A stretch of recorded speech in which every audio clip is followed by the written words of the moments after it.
Today's guest helps mamas who have been painfully struggling with that diet drama, who have tried everything to lose weight for the last time and free themselves from food forever.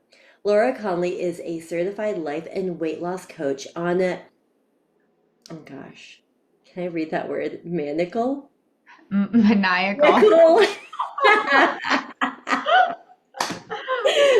how, how do you say this? Maniacal, like maniac, but kind of not like maniac. Maniacal. Okay, I'm gonna use the word. Laura Conley is a certified life and weight loss coach on a maniacal mission, and she wants to help her clients pass down a beautiful legacy to their children around food and bodies and weigh what they want and live the life that they have always dreamed of without the weight and drama in the way. Laura coaches her clients on how to balance their hunger hormones, rewire their brains, handle emotions, accountability, and become their own bestie. Laura is so much to dive into today. I said that right before we got on here because everything that is regarding food and body image is so closely related to shopping and my clients and what they're going through. I think that people, when they work with the stylist, they don't realize all the things that come up as they're trying things on, as you see your body in a full length mirror without your clothes on and clothes on and trying to figure out what works for you. So I know that this podcast is going to reach so many women that need you. So thank you. Thank you for having me on. I'm so excited to be here. And I kind of want to start from the beginning. Can you share a little bit about your story? Because I don't even know what your story is. How did you get into this line of work? Yeah, totally. Well, I left corporate America about 12 years ago to be a yoga teacher and life coach. And 6 years ago, 6.5 years ago now, the story goes I was butt naked out. I hope I can, I hope I can just get vulnerable right off the bat, Do Tanya. it, do it. I'm butt ass naked out of the shower. I was 6 weeks postpartum, right after my first baby, and I caught myself berating myself as embarrassing. Like, I don't even want to admit it to the humans, but this is the programming I got, and so many of us got. I was beating the crap out of myself for not bouncing back and being in my pre-baby jeans already at 6 weeks postpartum because I mean, that's ridiculous. So I had this out of body experience and I was like, you are never going to speak to yourself like this ever again. Because if you continue this, this perfect 6 week old baby, who was probably in my tiny bathroom with me at the time, because you know how it is showering as a brand new mom, I was like, I'm going to pass all this diet drama and body shame down to her. And I even knew in that moment, like, I bet I could say all the right things, but I knew she was going to be smarter than that. And she'd be able to see the way that I looked at myself in the mirror or the way that I turned away from my husband in the kitchen if he tried to grab my waist or my booty, right? Or she was going to see me trying on 10 different outfits to find the perfect one because I didn't like anything or whatever. I knew she would pick up on it unless I healed my relationship with food and my body. And prior to that moment, standing there butt naked, I had accepted defeat. I was like, you know what? I'm just always going to struggle with this. I'm always going to be gaining weight, losing weight on keto or some green juice cleanse, and then eating an entire pizza the next weekend. I'm just going to be the queen of the yo-yo. I just thought this was the thing that didn't have an answer. I just thought there was no way to solve it until I had her. And I was like, there has to be a way. Like, I'm either going to figure this out or die trying. And so I went on a crazy maniacal mission and really solved it through one of my coaches and through a lot of mindfulness and meditation and yoga, kind of married the two. Ended up getting a weight loss certification that dealt with hunger hormones and mindset. And I had a similar kind of experience when I had healed my relationship with food and my body. And I was like, whoa, I kind of can't believe I did this. It was almost scary because I was like, oh, if I can do that, I can do anything. And then something came over me and was like, okay, now we have to free the moms. Now we have to have all these other women who feel like they're trapped, who feel like sucked into all the diet drama. We have to free the moms. Like, and so then it became my mission to free the moms and help moms and women, really. It's not just moms.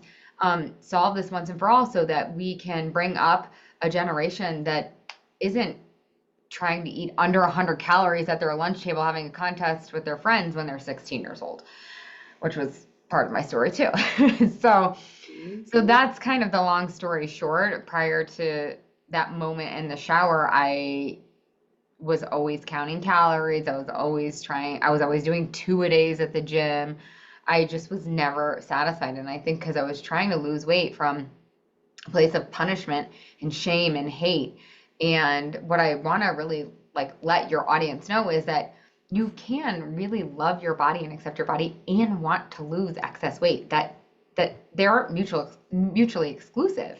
You really can want to lose extra fat. And for me, the extra weight that was on my body was put on not from a place of self-love. It was actually from a place of, I don't want to say self-hate, but kind of self-hate. It was like I was escaping and avoiding a lot of my emotions by eating, or even if I was just bored or something wasn't as fun as I wanted to be, I would eat. And so the whole journey, I'm so grateful to my daughter that she was born and gave me this mission, because it put me on a journey to like really love myself unconditionally. And that's really what I'm excited to pass down to her, even over the body image stuff, even over the relationship with food. I'm so glad there wasn't a magic pill at the time, because I would have robbed myself of all of that healing. Yeah, it takes a lot going on that journey and seeing yourself. And then our children do something for us. They help us heal a part of Mm, ourselves that we couldn't on our own. My daughter did that for me as well in so many ways. And talking about food and finding like that right balance for you, how do you, and I'm not sure if you use this wording, but how do you find what is healthy versus non-healthy? Because just to share a personal journey that I've been on, I've always felt like I'm on the healthier side. And I recently went to a dietitian because I just feel like my body is just not the not the way my body looks, but how it's functioning. I feel like I've just been more tired than normal and I'm very mm, high energy. I do feel as I'm getting older and when I work with women, I've been doing this 15 years, as I work with them, I see that even though you're the same weight, your body, the way it carries weight is always changing, regardless if you lose weight or, gain weight.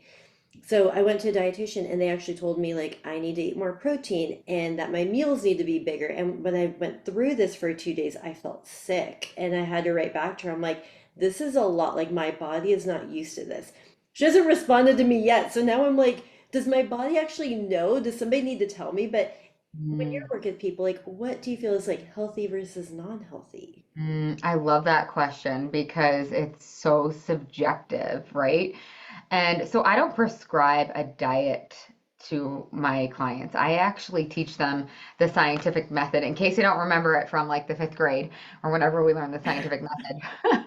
But I teach them to be in relationship with their body so their bodies can tell them what's right for them and what serves them, which can actually feel very discombobulating for my clients at the beginning, because what they really want is for me to just tell them what to eat and what to not eat. But that doesn't work, right? We've all tried that. We've all tried one size fits all. You need a custom approach that you are bought into, that you've tested, that's tried and true for your body, because then you're bought in. If I were to just give my clients a prescription or be like, do keto or do paleo or whatever, they would eventually rebel because they wouldn't be bought in. They wouldn't have any skin in the game. So what I like to teach is hunger hormone balance, and you could also call it blood sugar balance.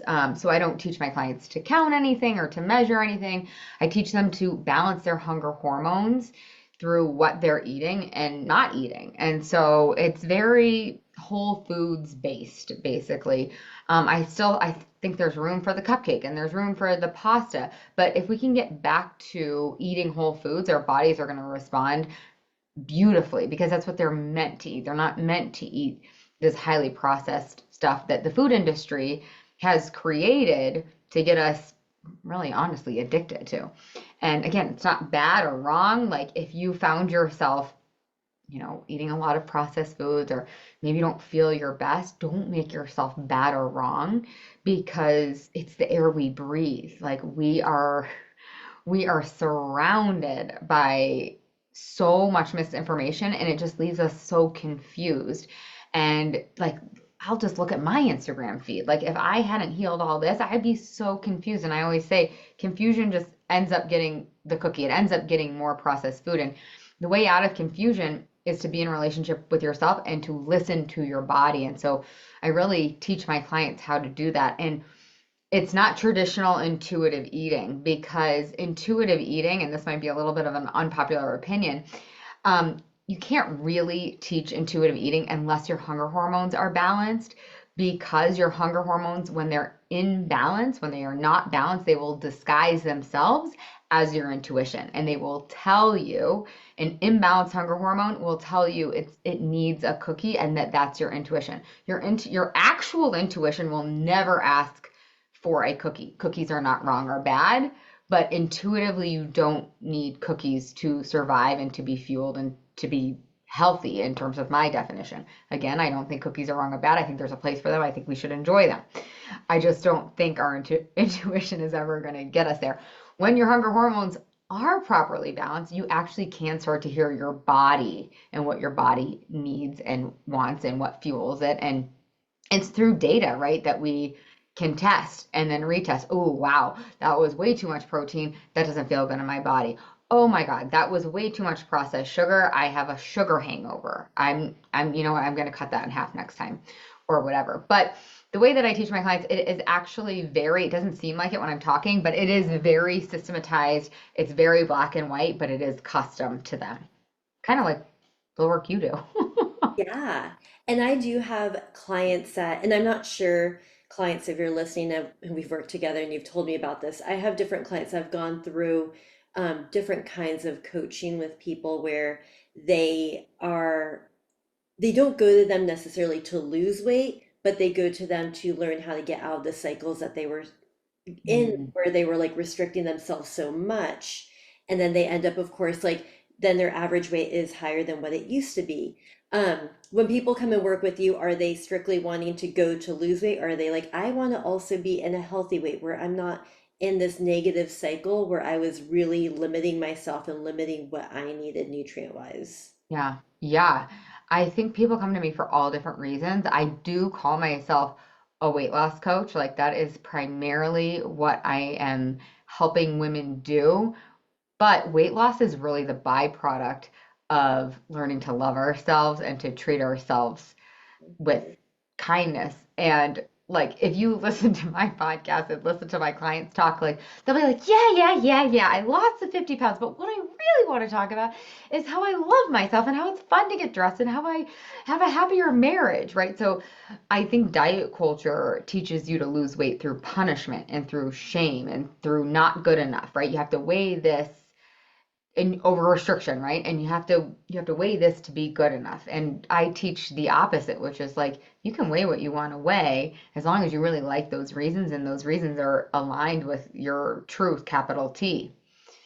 So, Hmm. so I'm kind of in a funky position. Like, yes, I'm a weight loss coach, but it's so anti-diet that people are like, what is this? This is weird. I have never heard of this before. Yeah, and people go in with like their own goals too. I want to talk about the Barbie monologue, and this is not the exact wording, but this is really what they were saying in it. It's that society shames us for wanting to lose weight, and then we do lose the weight, and then we're thin, and then they tell us that we're too thin and that we need to eat more, and then we eat more, and then they tell us that we're being unhealthy. So it's like in life, it's so weird how they want us to do something, and then there's just all Mhm. these like and it's Yes. like you're never good enough. The bar is impossibly high, and if you reach it, it will just move like to another rung, right? Like, you can't get there. And so what I love to teach my clients is like to ask themselves questions like, what's right for me? What feels good in my body? What do I want to weigh? What makes me feel light and alive and zesty and present with my kids and my family? So it's an inquiry. It's not a prescription. It's not a one size fits all, right? It's a very customized. And to your point about the Barbie monologue, she's like, you have to be thin, but you can't want to be thin. And that was my battle for so long. I was a yoga teacher in LA, and that like full time. And as a yoga teacher in LA, right, you have to be a waif. You have to have, like look the yoga look, but you also have to be very evolved. So you can't want to lose weight, right? So that was my struggle. I wanted to lose weight, but I would ignore that desire all day long because that must mean that I don't love my body. I don't accept my body. I'm supposed to be evolved. I'm supposed to love every part of myself unconditionally. Finally, when I listened to that deep desire to lose the extra weight, which by the way was put on from a place of self hatred, not self love, when I actually learned to listen to that desire, that was an act of self love. Me ignoring that desire was not self love, that was me ignoring myself. And because I listened to it, I went on this whole healing journey and learned to love myself. I'm like, thank God I listened to that. Our society makes us wrong and bad for wanting to lose weight, but we like, I want to give every one of your listeners permission to weigh what they want, whether that's where they are right now or not. And it could be gaining or losing, whatever, but it's like you're allowed to decide. No one else gets to decide. Don't give that away. I get passionate. Yeah, no, I love that. And so taking care of our bodies, I do agree. It's like a daily practice, like anything. I don't know what it was within me since I was young. I think since I was 15 years old, I've always been into working out and being healthy and journaling and doing all the thing. I read the 7 Habits of Highly Effective Teens. Like I was into that stuff from a young age.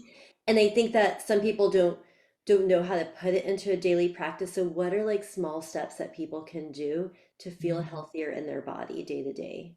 Mm.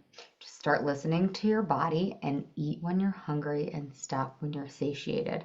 It's fascinating how our culture, right? You're not wrong or bad, but our culture teaches us to eat for 7,622 reasons other than hunger. If hunger is not the problem, food is not the solution. I mean, that's just my belief. But you can believe whatever you want, right? Now, I'll give you an insight into my home life. My husband will totally be stressed out of his mind and stuffing his face with a bag of chips. But guess what? He's super healthy. He weighs what he wants. He feels energized. He doesn't get a chip hangover. He's fine. It is a net neutral for him to eat a bag of chips if he's stressed. For me, I'll get a chip hangover or a sugar hangover, an ice cream hangover if I use food to solve my stress or if I use food to reward myself.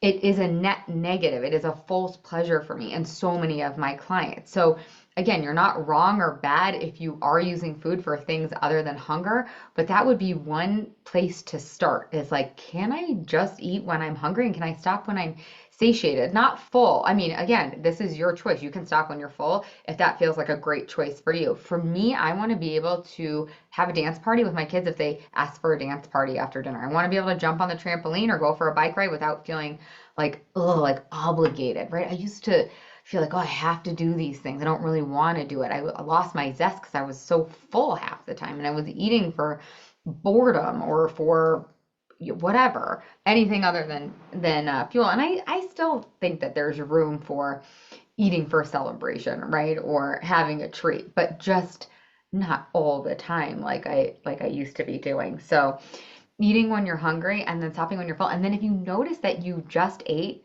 because you were anxious or whatever, fill in the blank, can you not beat yourself up? That is the most important thing.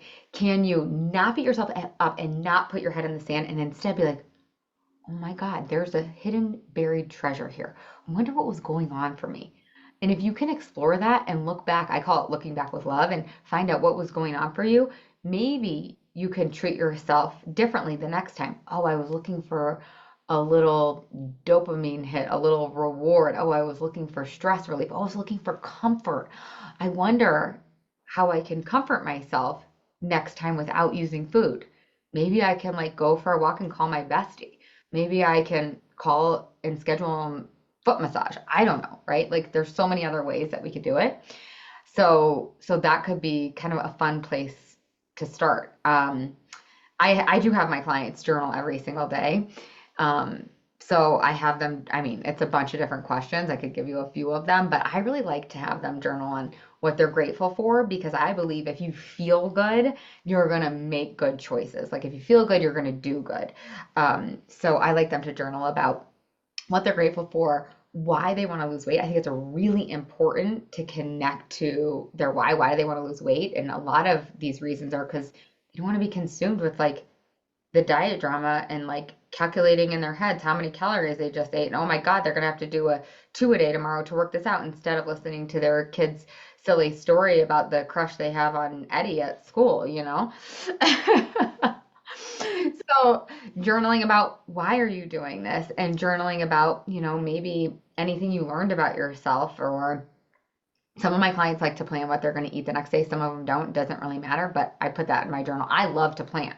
It's just decisions ahead of time. It takes so much of the guesswork out on my day to day. And like, we're all busy. So it's just easy. I'm like, oh, I'm eating eggs. Oh, I'm eating the salad. Oh, So I have my clients journal on a bunch of different things.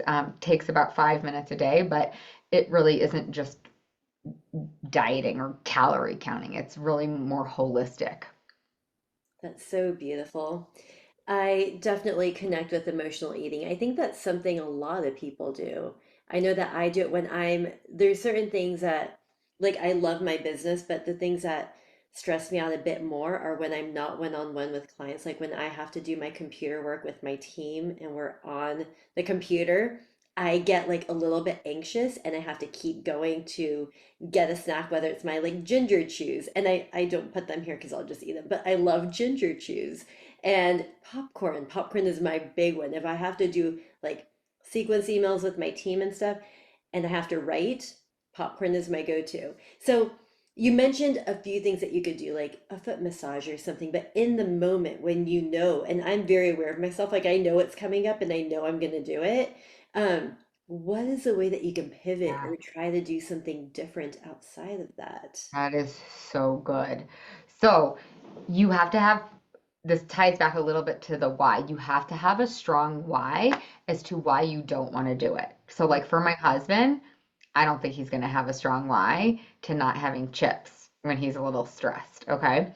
But my clients, and this was me, I have a really strong why. I want to heal this at the root because, da, da, da, da, da, and I have my clients come up with ravenous reasons, these compelling reasons that compel them. So I would ask you in that moment to remember one of those reasons and then also to be willing to be uncomfortable. So that's the currency. A little bit of discomfort, like in the name of your dream. So if your dream is to live in a healthy body or to weigh what you want to weigh, yeah, you are going to have to say no to that lower brain. Your lower brain's job is to seek pleasure and avoid pain. So of course, it's going to it's going to eat popcorn. It's going to ask, it's going to figure out a way to get you to put popcorn in your mouth so it can get a hit of dopamine. That's very pleasurable. So it seeks pleasure and avoid pain. Pain is saying no to yourself. So you have to be willing to feel the slight discomfort in order to create your dream weight. And so I have a practice called allow power. It's the opposite of willpower. So a lot of us are using willpower, right? Like you're in the moment, the popcorn's there, you're doing your sequence, and you're like, no, you're not having any popcorn. We said we weren't going to do it. What's wrong with you? Get it together, Tannya, right? That's what willpower sounds like. Yeah. Okay. I don't want you using willpower. I want you using allow power. What does allow power sound like? It says like, oh, Tannya, you do want popcorn. Of course you want popcorn. Popcorn is so fun. But you know what? Popcorn is not going to get us to our goal. So we're going to take a deep breath. We're going to have our vitamin water, take a sip of that, and we're going to get to work. And you know what? It does kind of suck a little bit, but it's okay. And we keep going, right? So I don't want to say allow power is like the most comfortable thing, but it's not as uncomfortable as willpower. Willpower feels like a fight, and willpower is not a renewable resource. Willpower will run out, and you will end up eating 3 bags of popcorn. Allow power actually helps you to decondition an over desire for food. So most of us have a little bit of an over desire for food, which means we overeat food, which means some of us are over our natural weight. Now, using allow power and talking to yourself that way, you bring your desire to a natural desire. We're supposed to have a desire for food. Of course, we're human beings. That's how we sustain. When you have a natural desire for food, you eat a natural amount and then you bottom out at your natural weight. And your natural weight, the way I define it, is you can call it your dream weight. Your natural weight is when you are using food for fuel. Most of the time, not all of the time, you will bottom out at your natural weight and you will feel, like I describe it, like light and alive and zesty and ready for the day. Most of the time, not all the time. You are a human with emotion. Some days you're going to wake up and you're going to feel like total ass, or your kid's going to have a temper tantrum, or fill in the blank, right? You're not going to always, it's not like, this isn't the fantasy world. You're not actually going to become Barbie. When you just said them, how you should talk to yourself instead, goodness, that's a whole parenting thing. I feel like we have also, from our own parents, been tuned into that's how we talk to ourselves because that's how they used to talk to us back then. Of course, we can't see what the future is for our young children, but I feel like a lot of parents are trying to parent differently than they were parented. I wonder if that's going to help and affect them because the way that you were talking about how you should talk to yourself, that's how I would talk to my daughter. But no, Yes. that's not how you talk to yourself. But the way that you talk to Yes. your children is different. So I'm like, oh my Yeah. gosh. Have you heard that quote? It's exactly what you're describing. The quote is something like, the way we talk to our children becomes their inner voices. Yes. And Yes. I actually think that's true, but what I also think is the way we talk to ourselves becomes their inner voices. They don't even have to hear the way we talk to ourselves. So it's like, it's an extra kind of carrot, like, hey, you better Mhm. talk nicely to yourself so your kids can have that when they grow up. And it's exactly, I think your point about parenting, I think that we're taught, if we want to lose weight and we say, okay, we're not going to have processed sugar, and then inevitably we have processed sugar, we eat the cupcake, right? Because it's sitting there and we had a rough day. Mhm. We're taught that there's two ways to handle it afterwards. We're taught you either beat the crap out of yourself and you say, like, kind of how I was just talking there on the willpower thing. What's wrong with you? You said you weren't going to do that. Get it together. Are you ever going to learn? Right? We're taught either beat the crap out of yourself after you eat the cupcake or put your head in the sand and just ignore it and just walk away. But what I actually want my clients to do is be like, hey, what's going on there? Like, something was up. Like, I want to hear about it. I want to learn what's going on for you. So maybe next time we can come up with a different solution. And right, that's when I'm being the parent I want to be. That's how I talk to my son, right? He smacks the crap out of my daughter. And I go over to him, right, when he's calmed down a little bit. And I'm like, Phoenix, like, hey, dude, what's going on? You seemed really frustrated that she took your book. Like, it's okay to be frustrated. It's not okay to hit. Like, what can we do next time, right? It's the same way that I ask my clients to learn to talk to themselves. And that's kind of what I consider as like being your own bestie. It's like, oh, it's the Mhm. best gift you can give yourself. It's an unlearning and a new kind of learning. And you even mentioning that, it reminds me, and we could dive into like how to speak to our children too when things come up. So, for example, my 8-year-old, she just turned 8. She is very aware of her body already. I don't remember at 8 years old being that aware of my body and how it looks completely. I feel like I was more into that like when I was 13. But obviously, with social media and what kids are exposed to, like everything is, you learn things so much quicker. And she mentions like little comments. I will say, it's not from me. So it is from school or it is from her other parents' house. She's my husband's daughter, so she has the other parents as well. But she like will be walking, like the other day we were walking and she saw her shadow and she looks at it and she goes, I love how skinny my shadow is.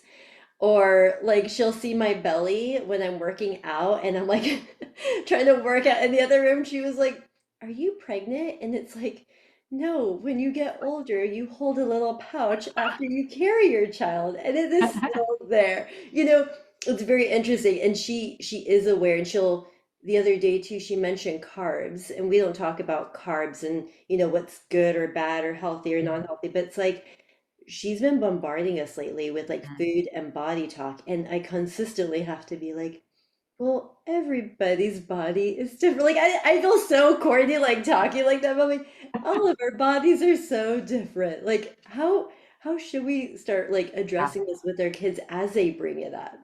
Yeah. Well, there's a bunch of different, like, it kind of goes back to what I was saying at the beginning. It's like, there's no right way. Yeah. When you know what you believe about bodies and about food, it's so much easier to teach your kids, right? My guess is like you really know what you believe about style, or maybe you Yeah. really know what you believe about marriage, right?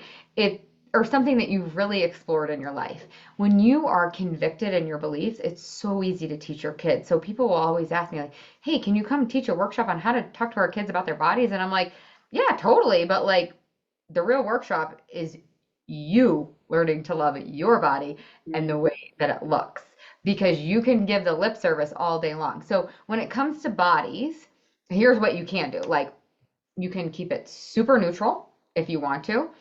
You can also just ask a lot of questions. I think that's a really cool way to engage. Like, what did she say? Like, oh, my shadow looks so Oh, my skinny. shadow looks so skinny. I love it. I'm like, Yeah, like you could be like, "What? Tell me more about that. Why do you love it?" Or yeah, you could be like, "Ooh, my shadow looks really silly." Or, you yeah, know, yeah.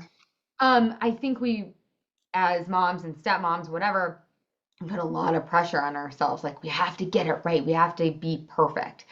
And I just want to give us all permission to screw it up and not do it right, but to be in the inquiry, to be curious, to be actively learning. That's the work. The work isn't saying the perfect line. And then above all else, it's like the real gift is to just love them unconditionally, to Mm. really truly love them and pass the message that they are perfect just the way that they are, or perfectly imperfect, or however you want to say that. So I like to ask a lot of questions because then I can like learn where she's getting what she's like. My daughter, my son does, he's 4.5, but my daughter will start to bring up topics and asking her more questions, then I can get engaged. But when it comes to like food, for example, my daughter will ask me like, hey mom, like why aren't you having breakfast? So some days of the week and some days of the month I practice intermittent fasting, so I won't have breakfast. Now I've always been someone who has not loved eating breakfast, like even as a little kid I wasn't. And so when I found intermittent fasting I was like, wow, this is like made for me. Even when I got pregnant with my son I was like, oh god, I have to stop intermittent fasting. They're like, we don't recommend it. I'm like, oh, because I feel so energetic and I just love not eating breakfast. And so she was like, hey, why aren't you eating breakfast, mom? And I was like, honestly, I'm not hungry. And it's like, oh, like, yeah, why would you eat when you're not hungry? Like that, you know? So if you know, if you can come back, connect to your why, or the other day she was like, Mom, how come you're not having the bread?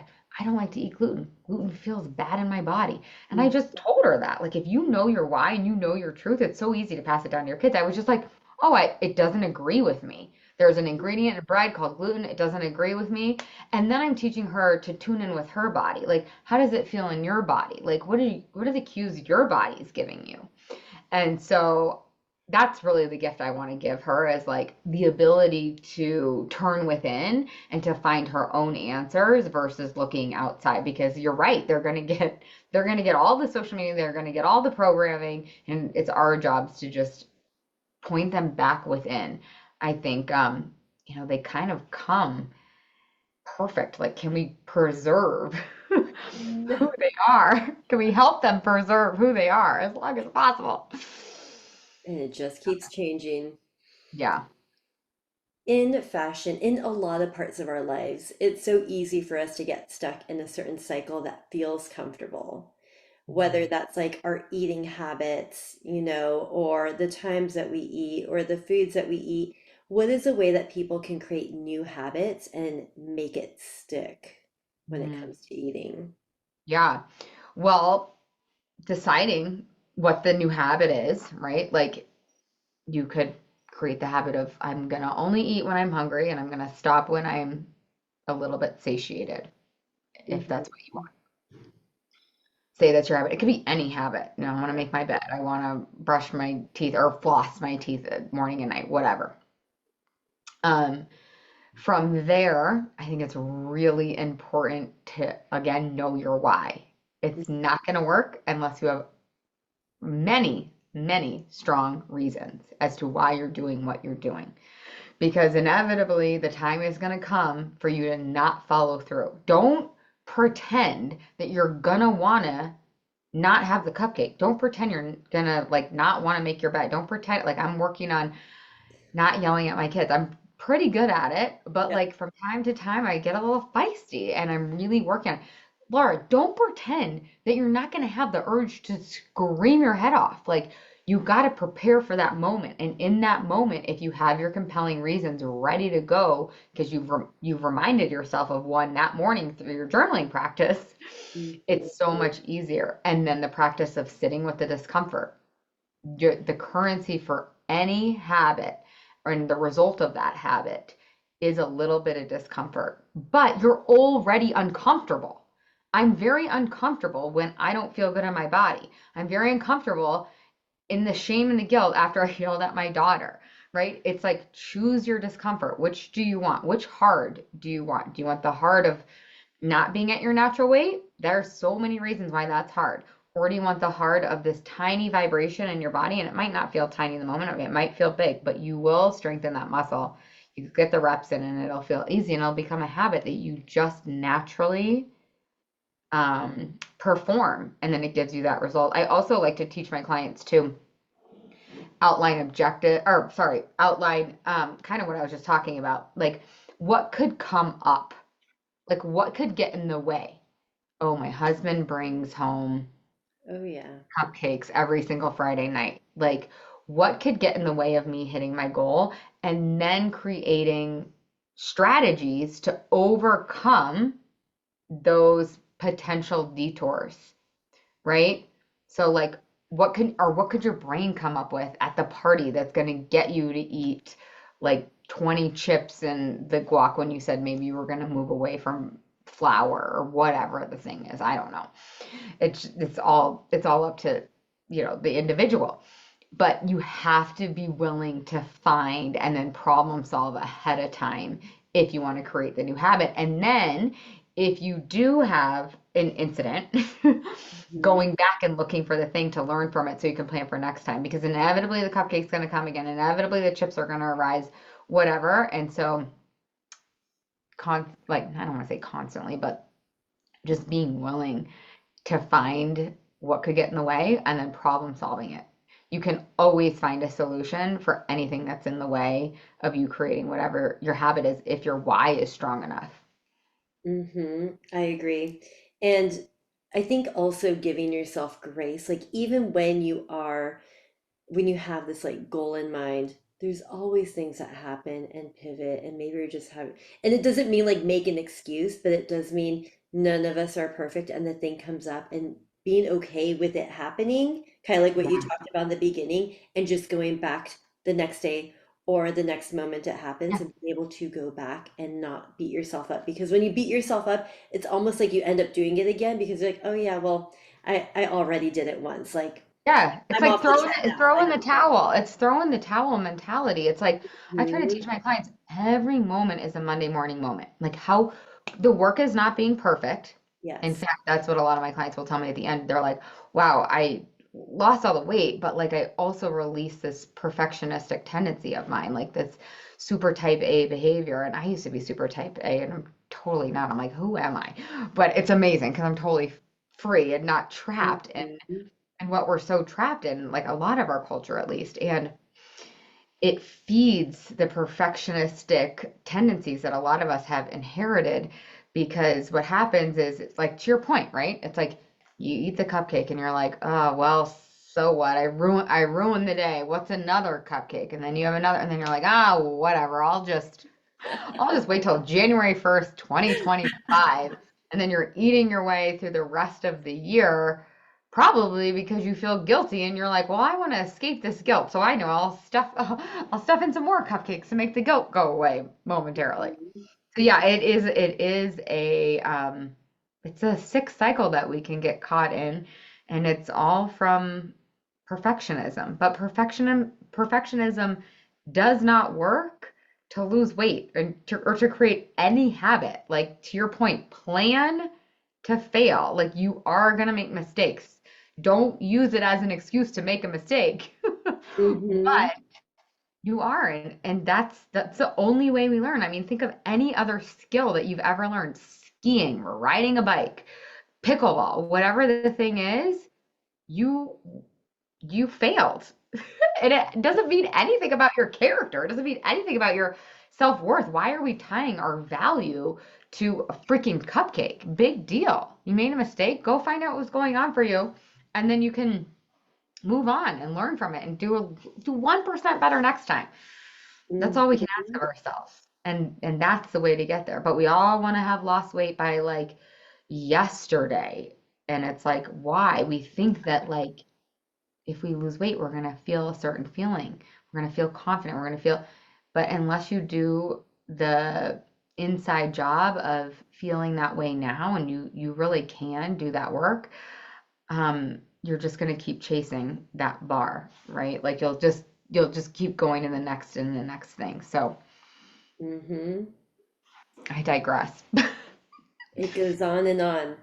Um, and I do want to mention real quick about because I wrote something on your Instagram. You put a post like you don't have to lose weight by going to the gym every day or something. And I'm like, really? And you're like, yes, you do not have to go to the. And I think we are also programmed with like, Oh yeah. to lose weight, you need the gym membership, you need to know how to lift the weights, you need to be able to run 30 minutes a day. Like, let's talk about that too. Mhm. Let's Yeah. debunk that. Another unpopular opinion. So I actually love working out. I work out every day, but it's for my mental health. Yes, it's Hmm. for my physical health, but it's not really to maintain my weight. Um, Working out, they've done studies of all the ways there are to lose weight. It is the worst way to lose weight. So I always recommend if you come into my program, if you're already working out, great, keep working out if you love it. And if you don't love it and you want to keep working out, do something you do love. There are so many different ways to work out that everyone can find something, some way of moving their body that they genuinely like. So I also say, like, you don't have to work out. I mean, if we're looking at the whole picture, like if we're looking at this holistically, working out, exercise, it is so good for you. There are a million benefits, but I want my clients getting 1% better every day. I think the problem with diet culture is that we're like, you have to do 10,000 steps. You have to get 8 hours of sleep. You have to take this supplement and this supplement and go to the gym, but you also have to lift weights in this way, but you can't do this. And it's like, oh my God, again, confusion gets the cookie, right? It's like if you're confused, and that's why I'm like, let's not worry about this for right now, unless you're already doing it and loving it, and we can add it on later.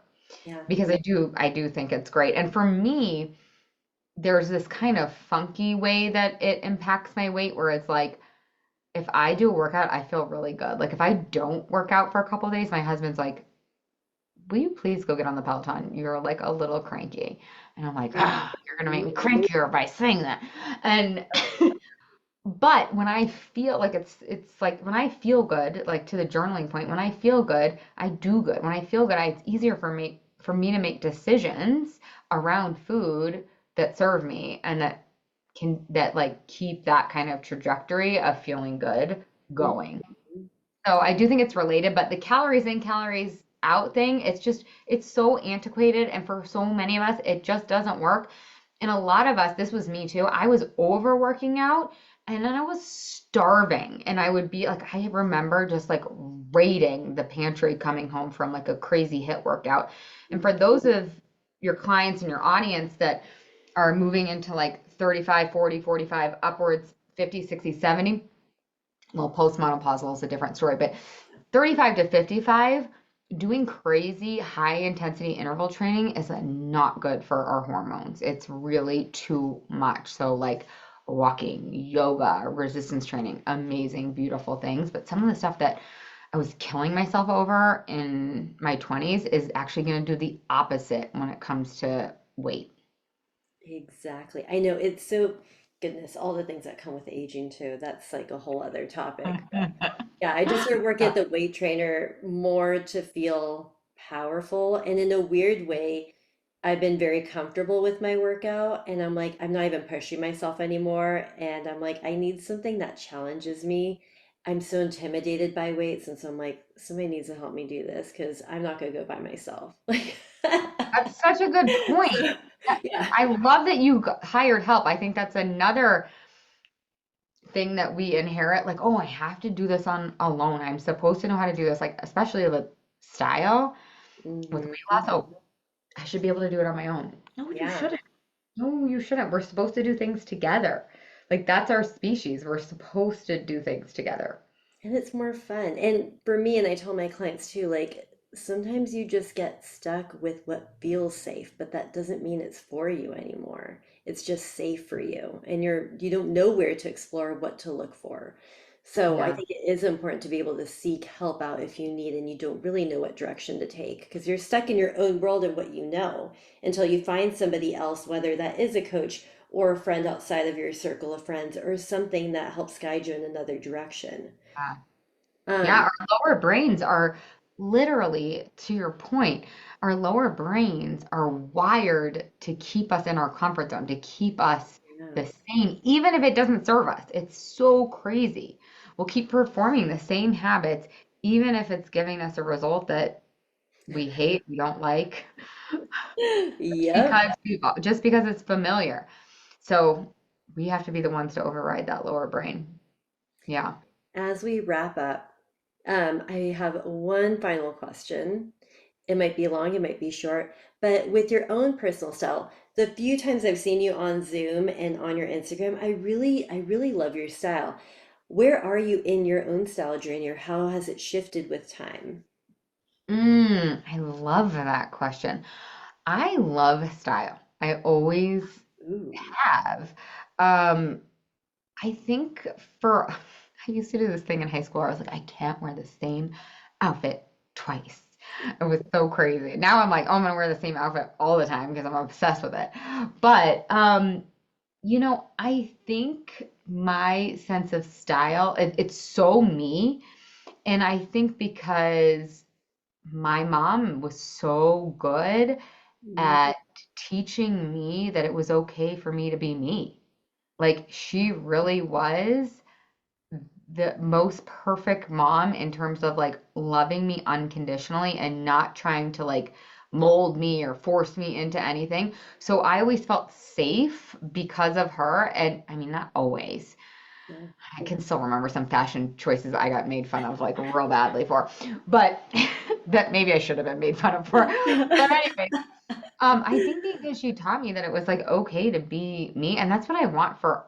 That's the underlying principle of the Yummy Mummy is like free the women, free the moms. Like yes, I want them to lose weight, but I want them to have the ability to be themselves like unapologetically. That's really my mission.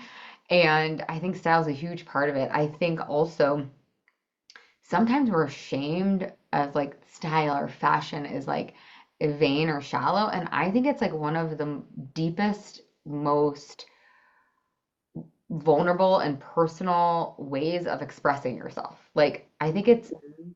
really special. And like, I'm watching my daughter kind of like metamorphosize. Like she's like coming out of her shell. She's coming up with all these styles. And I used to, and I had to bite my tongue. I used to want to be like, nope, go up and change. You got to match, like da da da. But like now it's easy because I see the look on her face and how she's expressing herself with these like outfits she puts together. Um, so I've always just liked, bold colors and like funky earrings and Mhm. um yeah, I don't know if that answers your question. That does. No, I love that because you can tell too when someone just feels really good in what they're wearing and they're just confident in it and just pulling it off. And yeah, I've just admired your style when I've seen you on camera and on your Instagram. I'm like, she feels good in everything. It's awesome. Oh, that's so sweet. Yeah, Yeah, and I think part of that is feeling good in your own skin too, right? So hmm it's like the inner work and the outer work, it all plays a role in like how we show up and present ourselves. I love it. And can you share with us what is the best way for my audience to connect with you? Where can they find you? Where can they go? And if you have anything coming up that we need to know about? Yeah, sure. So I'll give you guys, if Tanya will throw it in the show notes, I'll give you guys a link You are welcome to. It's kind of like an ebook. I mean, really, it's called the Perfect Weight Loss Plan. So if you are interested in losing weight, this will get you started. It's usually $37. We'll give it to your audience for free. So that's kind of a way to get to know me and my style. But the Yummy Mummy experience is kind of my flagship program. So if you do decide you want to work with me, go to lauraconley.com. That's LauraConley, lauraconley.com, and you can click work with me over there. We have cohorts starting every once in a while. But the Yummy Mummy experience is 6 months. It's group coaching and course that literally guarantees you lose weight for the last time. And we do that through hunger hormone balance, neuroplasticity, which is just mindset change, emotional intelligence, accountability, and becoming your own bestie, which is like self-love. And it's all guaranteed. You literally lose weight or your money back. So you can go to Laura Conley for that. My podcast, which Tannya is about to come on, is called the Yummy Mummy Podcast with Laura Conley. So you can go check that out. I'm on Instagram, Laura Conley Coaching. I think that is the spiel. And it will all be so after you're done listening to this, or if you want to take a pause now because you are so excited to meet her and send her a DM or something on Instagram, Yeah, take a pause, totally. go into the show notes, and have a chat with her. Yeah, I love it. This was so fun. I could talk to you forever. Thank you so much for spending time with us today. And to everybody listening, continue building a life and a style that truly reflects you. And we'll catch you next time.